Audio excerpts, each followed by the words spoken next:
Paul, winning a game like that where you have to sometimes grind it out, dig it out, fight it out, it's always a good way to win.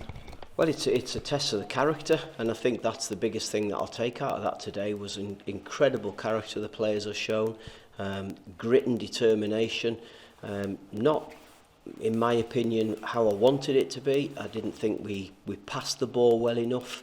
I didn't think we controlled it, and if I know you look at the statistics from Tuesday night where Mansfield dominated the ball, but I thought we played so much better on Tuesday night than we did today. But I've got to say, my final message to the players in our team meeting this morning was find a way to win. That was what it needed to be, because we talk about getting a win today makes it a really good week. And with a point away, and yes, people will complain that we should have got 3, but we didn't. We got a point, and if you can win at home, however it happens, then that breeds confidence, breeds belief. And you saw the character from the players today. I thought it was magnificent the way they saw the game through. That counts in the first half as well, because they kept going and probably felt like we deserved going into the break a goal up. Yeah, possibly. We had some half chances, again not as clear as they were on Tuesday. I thought there was so many moments in the game where if we'd have had a referee who was half decent, we might have got a decision. Penalties, free kicks. I mean, at the end, there's 4 drop balls where I think we had possession in probably 3, maybe 2. There's one where he's actually bounced it for their defender just to hit it on the half volley up to the 6'9" centre forward. It just makes you wonder what goes through the referee's minds. There's penalty decisions that they don't give. There's holding like you've never seen at set plays, at corners, where he stops the game and speaks to them and lets them get away with it the next time. Why don't they allow the ball to go in the box and just give a penalty instead of pussyfooting around it and being soft about it? It just baffles me. So I've got to say, in the end, because of the onslaught that came, I am absolutely delighted with 3 points. I thought the crowd were excellent. When there was a few rucks going on, it lit the fire for the crowd as well. It got them going as well. And boy, we need them. We need the supporters behind us. And I thought they created a real atmosphere to get the players to continue working. There was there was an edge to the game, and you've got to stand up to that sometimes. What does it show you that the lads do stand up to that without crossing the line? Well, I think you have to be prepared to stand up to it. It's as simple as that, because there's very few football games, especially at League 2 level, but my opinion is at all levels, you have to scrap and you have to fight and you've got to work, and that's the base. And then if you can get the football going, then it could be a good game. We didn't get our football going today, even though we have created some opportunity. We didn't keep the ball enough. We didn't pass the ball well enough. I thought the goal first half for Callum, which is a brilliant strike with his left foot, it was the first time we really had a bit of composure in the first half, where we kept the ball and we moved it to the side, and you get a reward for it. I thought the second goal was a great ball in from the left-hand side. Jack Armour gets a flick, and Christian Dennis again goes and knocks one in. So really pleased with the result. My message to them in there is that we have to have a bit better discipline in terms of playing from our shape, and we also have to be better if we want to play football. And I'm happy with the 3 points, but I've had to make those points to them. I am going to ask about the handball. I don't want to referee bait or to get you in trouble, but it shows when they equalise not long after how big these decisions are if they're wrong, not in your favour when they should be. Oh, they're massive, huge decisions. And what I find really hard to believe is I'm stood next to a fourth official who's got a microphone linked up to the referee, and I can hear the referee saying, I can hear the fourth official advising him that that's a foul, free kick for blue, or whatever it might be. We're all quite a distance away from the handball, so people tell me it's just a definite punch. I can't say because I haven't seen it back. I just wonder why you have 4 officials when the referee has carte blanche to just do whatever he wants, because that's what he has done today. More positive, Callum Guy, 175th career appearance today. It was just shy of 150 league appearances. That's his first league goal. Wow. Well, I actually said to him at half time, just joking, I said, first goal that one, and he said, it is actually. And I was like, oh wow, right, it was a joke really, but no, delighted for him, great strike. I was just delighted to see us hit the target. I'm sick to death of the amount of times we keep missing the target with these efforts. So brilliant. You know, I keep saying, chance your arm, go and have a go round the edge of the box. You never know what might happen. You might stick it in the top corner, it might bobble over the goalkeeper, anything could happen. But it's that old thing, innit? If you don't buy a ticket, you won't win the raffle. So he's bought his ticket, he's had a go, and brilliant goal for him.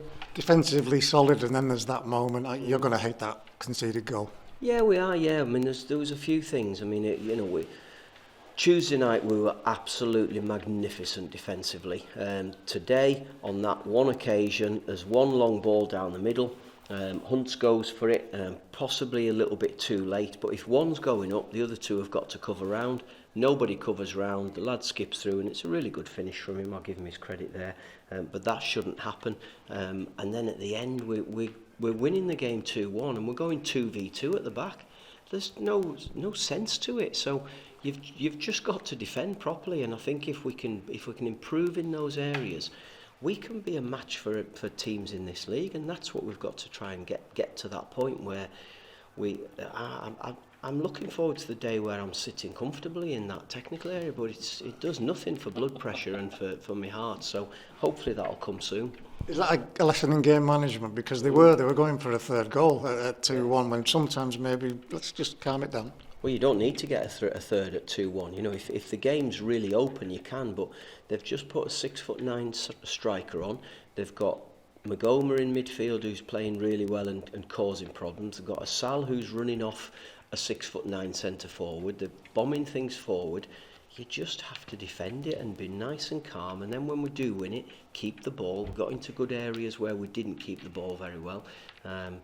So I'm sounding really negative here, but I'm delighted with the win, really, really pleased. I just want us to be better. I want us to try and improve all the time, and I think if we can just tighten up on those things, we can be a match for most teams. You've got a shape, you've got a structure, but the goal comes from Jack Armour playing a ball off, going on a run, getting himself into a striker's position and flicking it on for Deno. Is that the freedom that the boys have got as well? Yeah, they have got the freedom. I mean, Jack obviously thought he was still playing as a wing back at that point when he's gone flying forward, but if he gets on the end of things, I don't mind. I want, Finn Backer's got in at the far post, and I thought the defender did really well because he just eased underneath him and sort of knocked him off balance. But I do want our full backs, wing backs, whatever you want to call them, to get into the box. We have to get bodies in.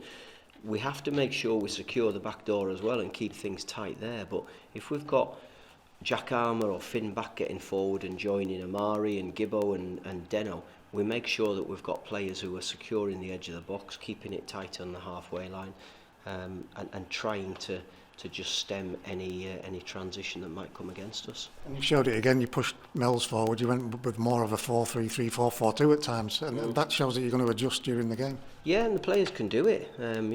Mellish can go and do that. I just wanted him to go and show some energy. I went with a front three up against their back players because we needed to try and stop the ball coming forward at source. So the front three did that. We probably didn't do it particularly well the way we started the game, so we changed it and put Gibbo up against Magoma just to try and stop them playing out. And we were still a little bit negative. I wanted us to push a little bit higher and not have free men. So, listen, it worked. It was a tough one today. They've had to put a shift in because I didn't want to change it. I felt the 11, just by changing the shape, would give us a bit of forward thinking and hope it got us the result. So they've all had to put a shift in, but they're all delighted that you get 3 points. What does it say about Deno? He's had one of those moments on Tuesday night where he's probably had nightmares all week, and then one chance today and he puts it away. Yeah, I'm quite sure he's had many of those moments as a centre forward that he had on Tuesday, but he doesn't shirk it. He doesn't shy away from it. So he's got himself back in there again, and lovely little finish for him. I don't mind that little tapping at the far post in that in that little free area. So he knows where the goal is, and he's just got to keep scoring. But as I keep saying, we need others to keep coming in and chipping in and helping him. You mentioned the fans already, but it's a great way, isn't it, to end off what's been a good week, and they were with us all the way. Yeah, they were, and let's hope they come again on Tuesday. I know we won't be getting 5 or over 5,000 like we've had today, but let's get some support and keep it going, keep some momentum. We've got 2 really tough away games in the league to come, and we've just got to make sure that we dust ourselves down, get everybody right, and hope that the support comes in and keeps following us. What do you do with Tuesday night, Paul, with Fleetwood? Is it because I know you want to stay in this competition if you can, and we didn't give ourselves the best start against Man United? Yeah, we want to win it. We want to win on Tuesday night. I'm also aware that we've got to give everybody a game and keep everybody right. And in this run that we've got coming up with the midweek games, we have to keep everybody up to speed. So, there will be changes because of the injuries that we've got with Dev, with Edmo, Ben Barkley. We just need to make sure that we've got everybody fresh and everybody up to match speed, so it'll give us the opportunity for that. Some of the lads today will have to go again on Tuesday because it's a game that I want to win, and I want to try and keep a bit of momentum to take into next weekend. You mentioned Dev. Is there any more on where he's at with that? Well, we had some really good news on it yesterday, to be honest with you, because we were told it was either going to be 3 months or 5 months, depending if he needed surgery. So we went to see a specialist. I'm going to say London, because I'm sure I got told it was in London, and they re-scanned it, and they think that if they can do 2 or 3 PRP injections into the quad, it could be maybe 8-9 weeks, which is a damn sight better than 3 or 5 months. Not a hell of a lot. So I know Dev got a massive lift when he heard that news.